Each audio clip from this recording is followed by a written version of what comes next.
frères et sœurs venus écouter ta parole afin que le Saint-Esprit se saisisse d'eux.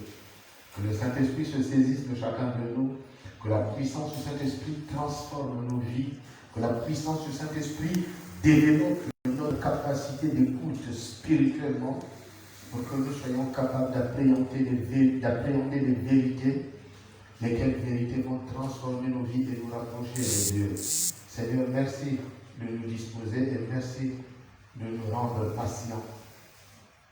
Au nom de Jésus-Christ. Amen. En tout cas, que la paix soit avec vous et bienvenue dans la maison du Seigneur. Nous sommes préoccupés par beaucoup de choses. Et il y a beaucoup d'interrogations qui traversent nos cœurs. Nous nous demandons si Dieu nous connaît vraiment. Et quelquefois, on doute même de nous-mêmes. Et nous doutons aussi de la fidélité et de la loyauté de Dieu. On se demande si Dieu nous aime vraiment. Et quelquefois, tu te demandes même, est-ce que quand je prie, Dieu m'écoute? Et il y en a même qui se retournent pour regarder, est-ce que Dieu est-il vraiment présent ici? Oui, je te dis que Dieu non seulement est présent ici, mais il est même présent en toi. Alléluia. Il est présent en toi sans que tu ne le saches. Tu as l'impression que Dieu ne te connaît pas. Mais ce soir, je suis venu te rappeler que Dieu te connaît. Dieu t'aime. Et il est prêt à t'aider. Il est prêt à ouvrir une brèche pour toi, pour te bénir. Dieu sait exactement ce qu'il te faut. Il connaît tes problèmes à la virgule près. Il connaît les détails de tes soupirs. Il arrive même que toi-même tu puisses soupirer sans comprendre réellement ce que ton cœur veut. Mais Dieu sait de quoi tu as besoin. Et Dieu sait comment résoudre ton problème. Parce que non seulement Jésus a la solution, mais il est lui-même solution. Et parce qu'il habite en toi, la solution donc est en toi. Je vous assure, mes amis, Dieu est au contrôle de tout. Peu importe ce qui vous arrive, peu importe les situations que vous traversez, peut-être que vous avez faim, vous manquez d'argent pour vous nourrir normalement. Peut-être que vous manquez d'argent pour vous habiller normalement. Peut-être que vous manquez d'argent pour vous scolariser. Peut-être que vous manquez d'argent pour vous déplacer, pour voyager, pour résoudre un problème, pour répondre à un besoin. Mais je veux que vous sachiez cependant que Dieu vous aime et Dieu est au contrôle de tout. Il maîtrise chaque situation. Il n'y a aucun détail de votre vie qui puisse l'échapper. Dieu sait tout. Il comprend tout. Il maîtrise tout. Et il a un plan pour toi. Je veux que tu le saches. Et je veux que tu sois habité par cette assurance que Dieu t'aime, que Dieu a un plan pour toi. Ne désespère pas donc outre mesure et ne sois pas obligé d'aller faire n'importe quoi parce que tu souffres. Non. Tu dois être un homme. Tu dois être une femme de principe. Les principes, c'est que je ne peux pas voler parce que je suis un homme juste. Le principe, c'est que tu es une femme, tu ne peux pas te vendre. Tu ne peux pas te livrer à un homme sur le prétexte que tu es dans besoin et qu'il a l'argent. Non, ce n'est pas de cette manière que tu te livreras. Nous devons respecter les principes. En tant que chrétien, en tant qu'enfant de Dieu, il y a des choses que nous ne devons jamais faire. Je ne peux pas faire ça parce que je suis chrétien. Je ne peux pas faire ça parce que je suis chrétien. Je ne peux pas aller là-bas parce que je suis disciple du Seigneur. Un jour, nous avons été invités à un mariage. Nous sommes arrivés à la soirée, on a mis la musique de Kofi. Nous sommes restés à l'extérieur. Nous avons des principes à observer en tant que chrétiens. Et nous avons dit que nous ne pouvons pas entrer tant qu'il y a la musique mondaine. Si on ne met pas la musique chrétienne, nous n'entrerons pas. Nous y sommes restés. Le pasteur Franck, à qui appartenaient les enfants qui se sont mariés, c'est-à-dire les enfants dans la foi, arrive, il nous trouve dehors. Pasteur, qu'est-ce qui se passe? on ne peut pas entrer dans la salle parce qu'il y a la musique moderne. Les mariés ont appris que les pasteurs étaient dehors. Ils s'en sortent. Papa, qu'est-ce qu'il y a? Nous ne pouvons pas entrer dans la salle de banquet tant qu'il y a la musique moderne. Mais papa, c'est pas moi. C'est mon oncle qui nous a offert ce banquet. C'était notre mariage, on a tout fait à l'église, mais l'oncle a loué la salle, a payé tout ce qu'il faut. Il a invité les gens, nous aussi nous avons invité les gens. C'est lui qui a fait mettre cette musique. Alors dites à votre oncle que vos pasteurs sont arrivés. Et vos pasteurs ne peuvent pas entrer dans la salle tant qu'il y a cette musique. Et tant que les pasteurs sont dans la salle, il n'y aura pas cette musique. Vous savez, ils sont partis, ils ont changé ça. Ils ont mis la musique chrétienne et nous sommes entrés. Et au moment où on a annoncé notre départ, je crois qu'on n'était même pas encore arrivé hors de la clôture qu'ils ont déjà foutu au filet. Vous comprenez? Mais au moins ils ont respecté notre présence. Parce que nous sommes des hommes du principe. Nous devons avoir des principes. Les musulmans ont des principes. Quand vous voyez les femmes musulmanes dans n'importe quel milieu, elles s'arrangent à se couvrir. Même les jeunes enfants qui pratiquent l'islam, vous les verrez dans les écoles avec des voiles. C'est un principe qu'il faut respecter. Et elles font respecter ces principes. Et nous, si nous sommes enfants de Dieu, nous devons respecter nos principes et nous devons les faire respecter. Je vois des sœurs, je vois des frères qui vont dans des bars simplement parce que son oncle, son tuteur, sa tante fête un anniversaire ou un retrait de deuil dans un bar. Et donc elle se dit, je suis obligée d'y aller parce que c'est la tante. C'est faux. Vous n'êtes pas obligé d'y aller parce que vous avez des principes. Nous devons respecter les principes parce que le salut est individuel. Dieu ne dira pas oui, comme c'était ta tante, je comprends. C'est faux. On ne comprend pas. Il faut faire un choix entre Dieu et le monde. Et lorsque nous avons choisi de servir Dieu, nous devons respecter les principes. Alléluia. Et nous sommes nombreux, alors nombreux à ne pas respecter les principes. Il y a un texte de Matthieu, chapitre 22, à son 14e verset, qui m'a fait réfléchir aujourd'hui. C'est un texte que nous connaissons tous, que nous avons l'habitude de lire. Mais ce texte m'a fait réfléchir aujourd'hui. Je vous invite donc à regarder ce texte. Nous sommes dans le livre de Matthieu, je disais chapitre 22, à partir du verset 14. Je prends ce texte de façon isolée. Je l'isole du reste du texte. Je l'isole même de son contexte, pourvu que nous tirions une leçon dans ce texte. Il dit ceci, car il y a beaucoup d'appelés, mais peu d'élus. Amen. Amen. Jésus dit qu'il y a beaucoup d'appelés, mais peu d'élus.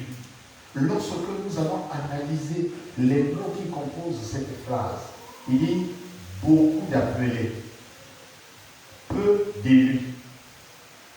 Ça veut dire quoi? Ça veut dire que dans l'esprit de ce texte, beaucoup de gens sont appelés, mais par rapport au nombre de ceux qui sont appelés, très peu seulement sont élus. C'est-à-dire très peu réussissent à passer l'épreuve du disciple accompli. Alors qu'est-ce que ça veut dire?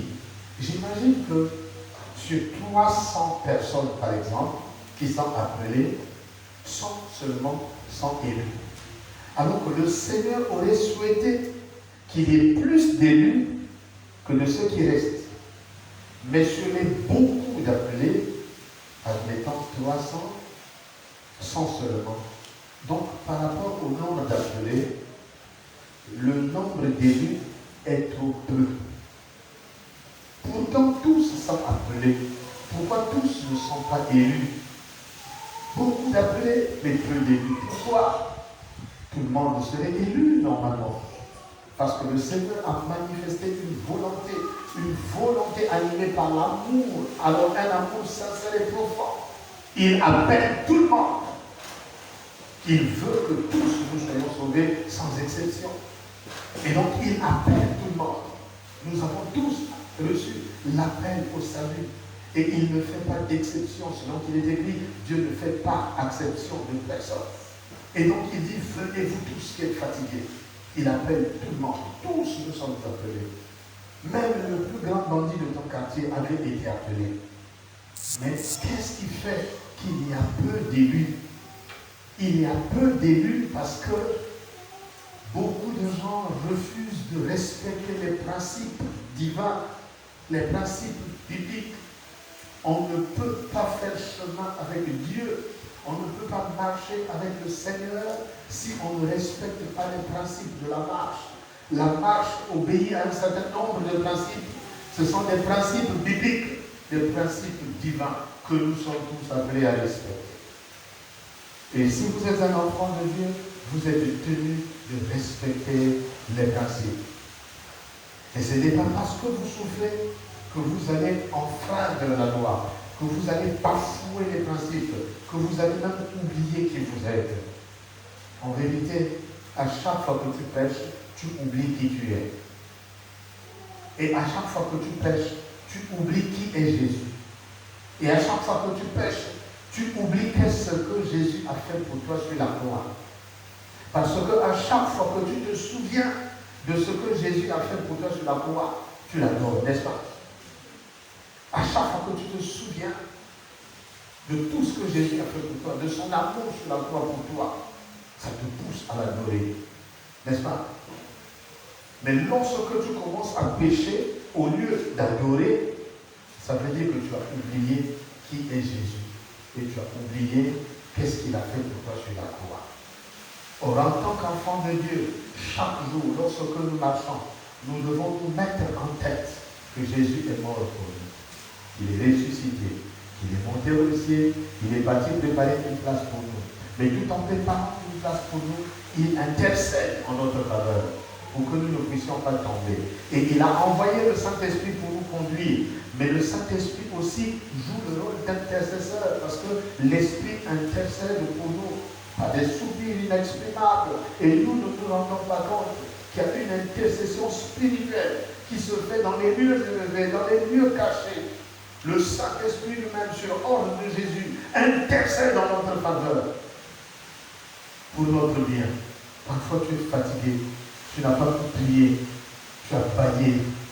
Mais en baillant, le Saint-Esprit a récupéré ce bâillement-là et il a introduit une intercession pendant que toi tu penses que tu as seulement baillé. Le Saint-Esprit comprend tes faiblesses et il a injecté une introduction. Et le Seigneur exauce cette prière. Et toi, sans avoir rien fait, par un simple soupir inexprimable, Dieu a agi dans ta vie. Et tu marches. Et bientôt demain, quand tu auras faim, tu diras, Dieu m'a abandonné. Est-ce que tu sais pourquoi tu as survécu hier? C'est à cause de ton soupir. Le Saint-Esprit a récupéré ce soupir et l'a transformé en prière. Il a intercédé en ta faveur. Frère, ayons confiance en Dieu. Et peu importe ce qui nous arrive, nous ne devons pas abandonner le Seigneur. Peu importe ce qui nous arrive, nous ne devons pas nous éloigner. Nous ne devons pas nous décourager. Dieu a certainement un plan pour toi. Et à cause de ce plan de Dieu, tu vas tenir ferme. Tu vas tenir bon. Tu vas être patient. Tu dois être patient. Tu dois persévérer.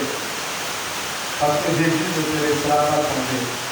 Le Seigneur ne t'abandonnera pas. Il n'est pas encore trop tard pour toi. Car le maître de temps et de circonstances connaît parfaitement ton problème. Et il sait à quel moment il donnera la solution. Sois patient. Amen. Amen. J'ai bien dit, sois patient.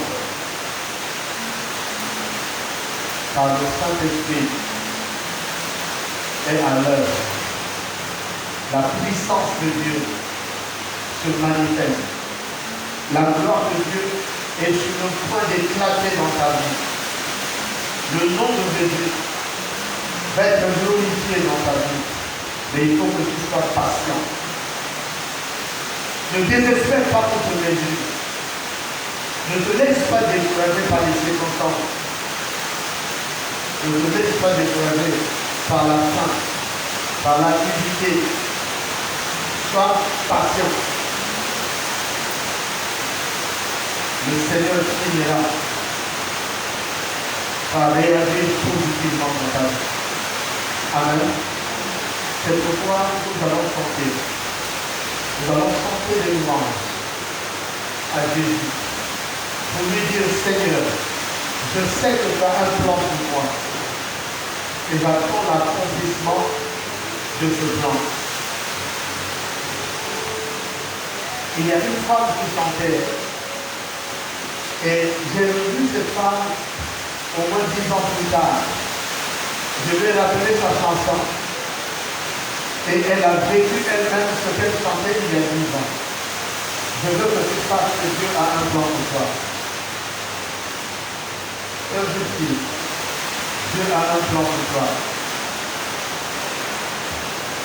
Ma vie, Dieu a un plan pour toi.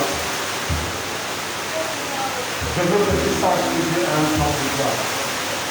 Et le plan de Dieu est en marche vers son accomplissement.